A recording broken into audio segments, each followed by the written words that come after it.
Unravel the art of preference, comparing and contrasting. Hello learners! Today, we're diving into an exciting aspect of conversational English, discussing pros and cons of preferences. This is a key part of sharing your likes and dislikes, and comparing and contrasting preferences with others. By the end of this video, you'll be able to express your preferences, articulate the reasons behind them, and hold engaging conversations about shared or contrasting interests. Let's get started. In any conversation, being able to express your likes and dislikes, or preferences, is crucial. Preferences are just what you like or dislike. For example, I prefer coffee to tea, or I like jazz music more than rock. However, to make conversations richer and more engaging, we need to discuss why we have these preferences.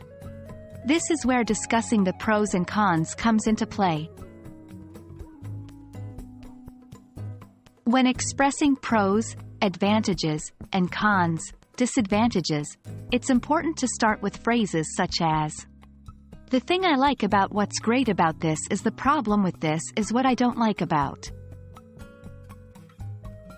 For example, if you love coffee more than tea, you might say, "The thing I like about coffee is its strong aroma which wakes me up every morning." On the other hand, if you dislike rock music, you could say, "What I don't like about rock music is that it's too loud for my taste." Remember, these statements are subjective. They're based on your personal feelings or tastes, and it's perfectly okay if others disagree. Once you can express the pros and cons of your preferences, the next step is comparing and contrasting them with others. This can lead to engaging and meaningful conversations. For instance, if your friend also prefers coffee over tea, you might say, "That's great, we both enjoy the strong aroma of coffee in the morning." On the contrary, if they prefer tea, your response could be, "Interesting. You prefer the subtleness of tea while I enjoy the boldness of coffee." To help you grasp these concepts, let's practice with a few scenarios. Scenario 1. You and your friend both like jazz music. Scenario 2. Your colleague enjoys horror movies, but you prefer comedy.